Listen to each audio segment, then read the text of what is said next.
अगला क्वेश्चन हम पढ़ेंगे और देखेंगे कि इस क्वेश्चन में हमें क्या करना चाहिए सही आंसर तक पहुंचने के लिए। तो अगर हम क्वेश्चन को पढ़ पा रहे हैं, क्वेश्चन में लिखा है cloth merchant says that due to slump in the market he sells the cloth at 10% loss, but he uses a false meter scale actually and gained 15%. Find the actual length of the scale. Actual length हमें बतानी है। तो अगर हम actual length अगर हमने अभी अभी देखा, हमने क्या देखा, ये कह रहा है कि भाई मैं 10% लॉस पर बेच रहा हूँ, मैं 10% लॉस पर बेच रहा हूँ, लेकिन हम तो खुश हो जाते हैं, हम यूँ खुश हो जाते हैं, हमें लगता है कि अगर ये मीटर में है, ठीक है, मीटर सेंटीमीटर में है, तो आप ऐसे ही समझिए इसको, क्योंकि आप क्या जानते हैं 1 metre that is equal to 100 centimetre, है ना। तो आप ये ऐसे समझ लीजिए कि 1 रुपये 1 सेंटीमीटर आता है, ऐसे समझ लीजिए, ईजीनेस हो जाएगी, पॉइंट ही तो आएगा, आराम से निकाल लेंगे आप इसको। तो 1 रुपये में 1 सेंटीमीटर आया करता था। हमें एक्चुअल लेंथ निकालनी है बच्चों। एक्चुअल लेंथ का मतलब समझ रहे हैं, जो हमें इस सवाल में बोला गया है कि find the actual length of the scale. तो देखिए कैसे निकलेगी एक्चुअल लेंथ। तो चलिए बताइए, अगर 1 रुपये में 1 सेंटीमीटर आता है तो पूरा 100 सेंटीमीटर कपड़ा उसने कितने में खरीदा होगा? आप कहेंगे बिल्कुल 100 रुपये में खरीदा होगा। लेकिन प्यारे बच्चों, अगर वो ये कह रहा है कि मैं 100 सेंटीमीटर कपड़ा बेच रहा हूँ, ठीक है जी, और ये 10% लॉस पर बेच रहा हूँ, तो आपने आपकी नज़र में 100 सेंटीमीटर खरीदा है, लेकिन उसने जब बेचा तो आप बड़े खुश होकर उसको कितने रुपए थमा आए? 90 रुपीज़ थमा आए। क्योंकि अगर हम बात करें 10% लॉस की, तो 100 रुपये में 10 रुपये कम हो जाएंगे। आप ये सोच रहे हैं कि आपने 90 रुपीज़ पे किए हैं और पूरे 100 मीटर कपड़ा आप उठाकर लाए हैं, बट सोचिए उसको 15% का गेन हुआ है। उसके हाथ में कितने रुपीज़ आए प्यारे बच्चों? उसके हाथ में 90 रुपीज़ आए। एक्चुअल में तो उसको 90 मीटर कपड़ा सेल आउट करना चाहिए था, तब वो नो प्रॉफिट नो लॉस में होता, लेकिन वो ये दिखा रहा है, ये जता रहा है कि मुझे 15% लॉस, सॉरी 10% लॉस हुआ है इसमें। अब आप ये बताइए 15% गेन का मतलब क्या है? अगर वो 90 रुपीज़ में बेच के भी 15% गेन कमा रहा है, तो इसका मतलब कि उसको जो कॉस्ट प्राइस पड़ा, जितना उसने कपड़ा बेचा उसकी कॉस्ट कितनी पड़ी? 90, 15 हम रखेंगे नीचे, 115 आएगा, इनटू में हम करेंगे 100। अगर हम इसको डिवाइड करते हैं और प्रॉपर वैल्यू हम देखते हैं तो मेरे को मिलेगा 78.260। तो अब इसके नियर बाई ऑप्शन अगर हम देखें तो एक ही ऑप्शन दे रखा है 78.25, तो उसको कॉस्ट प्राइस कितना पड़ा? 78.26। इसका मतलब क्या है कि अगर 1 रुपये में 1 सेंटीमीटर कपड़ा आता है तो 78 रुपीज़ 26 पैसे में 78 रुपीज़ 26 सेंटीमीटर कपड़ा आता होगा। तो ये जो ये लेंथ है, ये एक्चुअल स्केल की लेंथ कहलाएगी। तो आई होप यहाँ तक की कहानी आप लोगों को समझ में आई।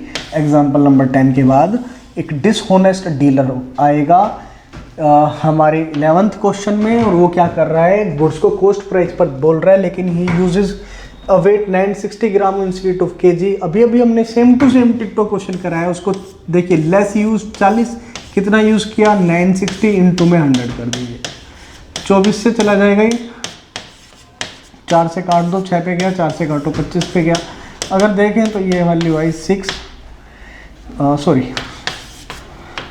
से 6 चुक 24, बच गया 10, 1/6 कितने परसेंट आ जाएगा? शायद वहाँ पर 940 रहा होगा, जो भी वैल्यू रही होगी एक बार देख लीजिएगा। करेक्ट आंसर यही होगा कि जो वो 960 है वो 40 लेस यूज़ कर रहे हैं, 40/960 लिखेंगे। तो आप अगर कैलकुलेशन वहाँ पे कुछ मिस्टेक है या जो भी बात है आप कमेंट सेक्शन में बता दीजिएगा, तो करेक्ट आंसर आपको मिल जाएगा जो हमने बताया बिल्कुल सेम वे में। अब देखो एक चेन होती है, चेन का मतलब होता है कि लगातार कोई ना कोई आर्टिकल दिखता है, ए के हाथ से बी के हाथ में गया या बी इसको सी को सेल कर देगा। ये रेशियो के क्वेश्चंस के थ्रू करना होता है। या हमेशा या तो पहले के वैल्यू देता है या हमेशा लास्ट की वैल्यू देता है। देखते हैं क्वेश्चन में इस बार क्या है। A sell bicycle to be at 20% profit, मतलब ए ने बी को 20% प्रॉफिट पर बेचा। 20% का मतलब हुआ 1/5। इसका मतलब समझिए, अगर ए ने 5 में खरीदा होगा तो बी को 1 रुपये ज़्यादा 6 में बेचेगा कि नहीं बेचेगा। इसके बाद आप लिखिए, इसके ठीक नीचे लिखिए B/C, ऐसे लिखिए जैसे मैं बता रहा हूँ। प्रॉफिट की वैल्यू देखिए 25% है, मतलब अगर उसने 4 में खरीदा है तो 1 रुपये ज़्यादा यानी 5 में बेचेगा। अब आप क्या कीजिए, इनकी ऐसे मल्टीप्लाई कीजिए। आप स्टार्टिंग में लिखेंगे A और लास्ट में लिखेंगे C, क्योंकि आप देखेंगे B से भी तो कैंसिल हो रहा है। तो प्यारे बच्चों 5 4 = 20। अगर A का कॉस्ट प्राइस 20 है तो वहीं C का कॉस्ट प्राइस 30 है।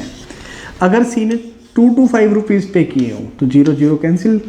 अगर C ने 2 to 5 रुपीज़ पे किए हैं तो हम क्या जानते हैं, 3 की वैल्यू 2 to 5 है जी। 1 की वैल्यू हो जाएगी 3 7 21, 3 15 15 75। 1 को हमें 2 की वैल्यू निकालनी है, दैट इज़ इसका डबल 150। आई होप के बहुत ही सिंपल लॉजिकल तरीके से आपको समझ में आ गया होगा एग्जाम्पल। अब देखते हैं हमारा नेक्स्ट टाइप है सक्सेसिव का, और सक्सेसिव के लिए हमारे पास एक क्वेश्चन होगा जिसके अंदर हम ये फॉर्मूला यूज़ करेंगे। पहले हम फॉर्मूला आपको बता दें, क्योंकि ये बहुत सारे क्वेश्चन में लगेगा, ये डिस्काउंट के अंदर भी लगेगा जब हम डिस्काउंट पढ़ने वाले हैं। AB/100, अगर कोई एक ट्रांजेक्शन पॉजिटिव है, एक ट्रांजेक्शन नेगेटिव है, तो A - B - AB/100 डिपेंड करेगा कि हम कौन सी वैल्यू बड़ी है और कौन सी वैल्यू छोटी है। और इसमें लिखा भी हुआ है, एक और चीज़ लिखी हुई है, when amount of money spend and earn are equated then percentage profit is equal to remaining goods by sold goods into 100। देखते हैं क्या है ये और इस पे बेस्ट क्वेश्चन क्या है। एग्जाम्पल नंबर 13 से ये जानकारी हमें देखने को मिली।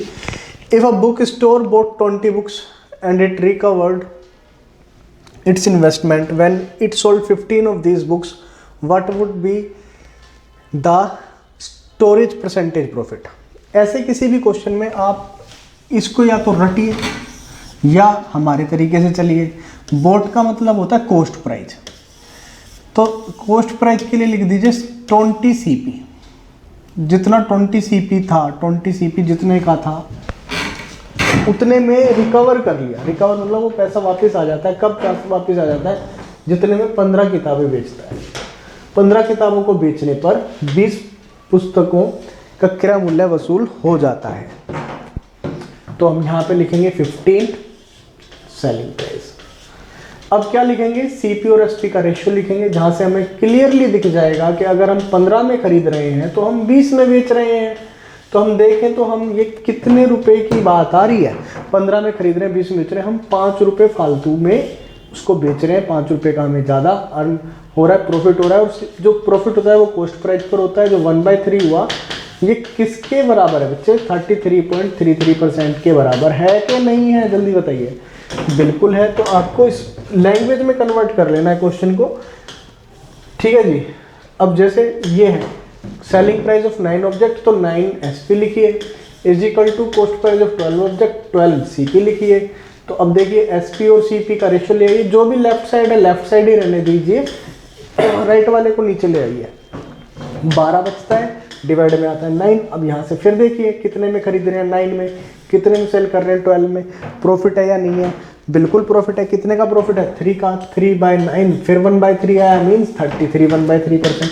अगेन द आंसर इज 33 1/3%, ठीक है। अच्छा इसने लॉस बोला है तो मैंने यहाँ पे प्रॉफिट बोल दिया। एक बार फिर से देख लेते हैं। 9 SP is equal to 12 CP। मैंने क्या बोला, SP/CP, बिल्कुल। तो CP यहाँ पे 12 और ये यहाँ पे जाएगा तो 9, ठीक है। Selling price of 9 object is equal to cost price of 12 object. 9 का सेलिंग प्राइस 12 के कॉस्ट प्राइस के इक्वल है। फाइंड द प्रॉफिट और लॉस। सही हम कर रहे हैं। कंफ्यूजन इस बात पे हुई कि मैंने यहाँ प्रॉफिट नहीं पढ़ा, मुझे लगा कि यहाँ लॉस लिखा। लॉस कैसे हो सकता है, प्रॉफिट ही होगा। एब्सोल्युटली प्यारे बच्चों प्रॉफिट होगा। कहना वो ये चाह रहा है, बताओ प्रॉफिट होगा या लॉस होगा। तो प्यारे बच्चों प्रॉफिट होगा, क्लियरली दिख रहा है हमें। और फर्स्ट ऑप्शन ही है, बिल्कुल ठीक हमने सोल्यूशन किया है। एक बार फिर से आप देख लीजिए, ए ऑप्शन इसका आंसर है, first option. Now example number 15, the cost price of 10 article is equal to selling price of 9 article. What you will do, you just write 10 CP is equal to 9 SP, write CP by SP by 9 by 10। आप देखो 9 रुपये में खरीद रहे हो और इस बार आप 10 में बेच रहे हो, 9 में खरीद रहे हो 10 में बेच रहे हो, प्रॉफिट नज़र आ रहा है। एक का 1/9 होता है 11 1/9%। परसेंटेज की फ्रैक्शन वैल्यूज देखिए, अगर आपने अभी तक वो एक्सरसाइज नहीं करी है तो पहले उसको करके आइए, तब यहाँ पे चीज़ें ज़्यादा अच्छे से समझ में आएंगी। अब कई बार कैसा क्वेश्चन आ जाता है ना पेपर में, जिसमें क्वांटिटी भी होती है, प्राइस भी होता है। अब तक हम एक चीज़ समझ पाए कि जितनी क्वांटिटी वो खरीद रहा है उतनी क्वांटिटी उसको बेचनी पड़ेगी, तब प्रॉफिट और लॉस निकलता है। तो अगर बाय लिखा है, बाय का मतलब क्या होता है, कॉस्ट प्राइस। कॉस्ट प्राइस से अगर हम बात करें आर्टिकल की, तो ध्यान से समझिएगा, आप एक तरफ लिखेंगे कॉस्ट प्राइस, अगर लिखा हो क्वेश्चन के अंदर सेल तो इसका मतलब हुआ सेलिंग प्राइस। ऐसे आप दो चीज़ें लिखेंगे, CP और SP। अब आप यहाँ पर दो कॉलम और लिखेंगे, एक होगा आर्टिकल, कितने आपने आर्टिकल खरीदे, ठीक है, आर्टिकल ही लिख लेते हैं, या क्वांटिटी लिख लीजिए, ठीक है जी। और दूसरी चीज़ आएगी उस कितनी कीमत में आप ले रहे हैं। तो अब ध्यान से पढ़िएगा, MN बाय, तो वो CP के सामने लिखेंगे। लेमन्स लिख रहा है, लेमन्स ले रहा है कितने में, at rate of 11 lemons for ₹10। तो यहाँ लिखिए 11 और यहाँ लिखिए 10। Sold them for at 10 for ₹11, यहाँ 10 लिखिए फॉर ₹11। अब एक चीज़ सोचिए, क्या उसने जितनी क्वांटिटी खरीदी थी उतने उसने क्वांटिटी सेल आउट की? अगर की तो आपके सामने SP और CP बिल्कुल क्लियरली लिखे हुए हैं। फिर आप देखिए प्रॉफिट है या लॉस है। और अगर नहीं की तो फिर पहले इनको बराबर कीजिए, क्या ये दोनों बराबर हैं? नहीं है। तो पहले हमने इसको 10 से किया, इसको भी 10 से किया, तो हमें पता लगा कि उसने 110 संतरे कितने में खरीदे थे, 100 रुपये में। हमने इसको भी 11 से मल्टीप्लाई, इसको भी 11 से मल्टीप्लाई, हमें पता लगा कि उसने 110 संतरे बेचे 121 में। ठीक है जी, कितने में बेचे दोस्तों? 121 रुपये में। अब हम ये देख लेंगे कि यहाँ पे प्रॉफिट क्या है। प्रॉफिट की बात अगर हम कर रहे हैं तो यहाँ पर है प्रॉफिट 21%। ठीक है, तो ये बहुत ही आसान तरीका हो जाएगा। अब इसमें मैं एक चीज़ और ऐड करूँगा जो मेरे लिए आपको बताना बहुत ज़रूरी है, क्योंकि यहाँ मेरी नज़र में ना सवाल प्यारे बच्चों दो हैं। एक तो यही है कि एग्जैक्टली प्रॉफिट या लॉस की परसेंटेज वैल्यू पूछ ले, या एक सवाल मेरे जहन में जो आ रहा है वो बड़ा खूबसूरत सवाल है, वो ये बता दे आपको सेकंड पार्ट कि प्रॉफिट हुआ है। वो बता दे कि इन दिस ट्रांजैक्शन का मतलब इस लेन देन में, इस पूरे सौदे में ही gain ₹42। Find number of lemons buy. अगर इस पूरे लेन देन में 42 रुपये का प्रॉफिट हुआ तो कितने संतरे खरीदे थे, ऐसा सवाल भी पूछ लेता है प्यारे बच्चों। तो देखो आप यहीं से कैलकुलेट करिए कितने का प्रॉफिट हुआ, 21 का। अगर 21 का प्रॉफिट है तो वो 110 संतरे खरीदता है, 110 संतरे बेचता है। अगर ये डबल 42 हो जाए तो 220 रुपये में वो संतरे बेचेगा। 220 संतरे वो खरीद रहा है। 17th एग्जाम्पल पर आने से पहले एक बार हम ये स्टेटमेंट पढ़ेंगे जिसमें हमें पता लगेगा कि ये टाइप कौन सा है। ये बहुत ही खास टाइप है जिसके अंदर आपको पता है क्या लिखना है, आपको क्वेश्चन की पहचान। ये पैट क्वेश्चंस में से एक है, मतलब आना ही आना है, किसी भी कीमत पर ये मिस नहीं हो सकता। हमेशा एक चीज़ याद रखिए कि सेलिंग प्राइस 1 अगर सेलिंग प्राइस 2 के इक्वल हो, आपके पास कितने आर्टिकल हैं? 2 आर्टिकल हैं। कितने आर्टिकल हैं? हमेशा एक बात याद रखिएगा, 2 आर्टिकल हैं, दोनों को बराबर कीमत पर बेच रहे हो। पहले को जितने में बेचा दूसरे को भी उतने में बेच रहे हो। अब कंडीशन क्या है? अगर एक पर आपको लॉस हो गया दूसरे पर प्रॉफिट होना चाहिए। अगर एक पर आपको प्रॉफिट हुआ तो दूसरे पर आपको लॉस होना चाहिए। और सबसे बड़ी इंपॉर्टेंट बात कि जो परसेंटेज वैल्यू है प्रॉफिट और लॉस की वो इक्वल होनी चाहिए, तब आप हमेशा उस ट्रांजैक्शन के अंदर लॉस में रहेंगे, आपको कॉस्ट प्राइस निकालने की जरूरत नहीं होगी। और वो चीज़ कैसे निकलेगी, क्योंकि ये दोनों बराबर हैं। तो मैं मान लेता हूँ कि ये ए के बराबर था, तो A% का प्रॉफिट हुआ, फिर A% का लॉस हुआ, फिर प्लस माइनस का होता है A इंटू A/100, यानी ये सक्सेसिव परसेंटेज जो आपने देखा था थोड़ी देर पहले रिजल्ट वाली बात, तो वो उसका क्वेश्चन है ये। तो आपको A²/100% का क्या होगा, लॉस होगा। तो अब सवाल को पढ़ते ही आंसर आप दे दोगे कि सर इसके अंदर तो 1% का लॉस हो रहा है। अधिकतर बच्चे हालांकि जिन्होंने चैप्टर नहीं पढ़ा होता है, जो बिगिनर्स होते हैं, वो बताते हैं नो प्रॉफिट नो लॉस, जो गलत है। समझिए, उसने पहले आर्टिकल को 7400 में बेचा, दूसरे को भी बेचा 7400 में, क्योंकि ईच लिख रहा है। आगे देखते हैं, ऑन वन ही गेन 10%, तो प्लस का 10 आ गया। ऑन अनदर ही लॉस 10%, तो यहाँ माइनस का 10 आ गया, इज इक्वल टू क्या, लेकिन उससे पहले इन दोनों की मल्टीप्लाई हो गई। 10% इंटू में 10/100, तो देखिए ये कैंसिल हो गया, क्लियर आ गया मेरे पास इसका आंसर 1% लॉस, जैसा मैंने बताया था। तो कितना प्यारा सवाल है, कितना खूबसूरत सवाल है। इसी तरीके से सारे सवाल हो जाते हैं, आप पढ़ते जाइए और करते जाइए। एग्जाम्पल नंबर 18 पे आइए और पढ़िए। Mani sold both his consignment to 2 different vendors. Mani के पास कोई 2 वस्तुएं थी, 2 कंसाइनमेंट थे, उसने दोनों को अलग अलग व्यक्तियों को बेचा। 30,000 पर कंसाइनमेंट, एक कंसाइनमेंट की वैल्यू 30,000 है। ही गोट a profit 15% on first and at second he bear a loss of 15%। तो क्लियर हमें दिख रहा है पे 15% प्रॉफिट, दूसरे पे 15% लॉस, मतलब नेट तो उसको लॉस ही हुआ है, लॉस ही हुआ है। तो यहाँ डायरेक्ट लॉस लिख देते हैं, लॉस की परसेंटेज कितनी है, 15/15/100, मतलब 2.25% का उसको इस कहानी में लॉस हो गया है। बस इतनी सी कहानी थी इस सवाल की। आगे देखते हैं, परसेंटेज प्रॉफिट और loss can be calculated only when number of object bought sold are the same. ये बात हम पुराने वाले टाइप में कर चुके हैं ऑलरेडी, जिसमें हमने CP और SP इक्वेट किए थे। अब 19th एग्जाम्पल पर आ जाते हैं। एक grocer bought 6 dozen eggs for ₹80। Later he found 24 eggs to be broken and sold the rest at 2 eggs for ₹5। ठीक है, अब ये कहानी यहाँ पे भी लागू होती है, तो ध्यान से समझिएगा भाई। 6 दर्जन अंडे खरीदे हैं उसने, 6 डजन। ठीक है दोस्तों, अगर ये 80 है तो ये इसका कॉस्ट प्राइस हुआ, कॉस्ट प्राइस 80 हुआ, मैंने अंडरलाइन कर दिया।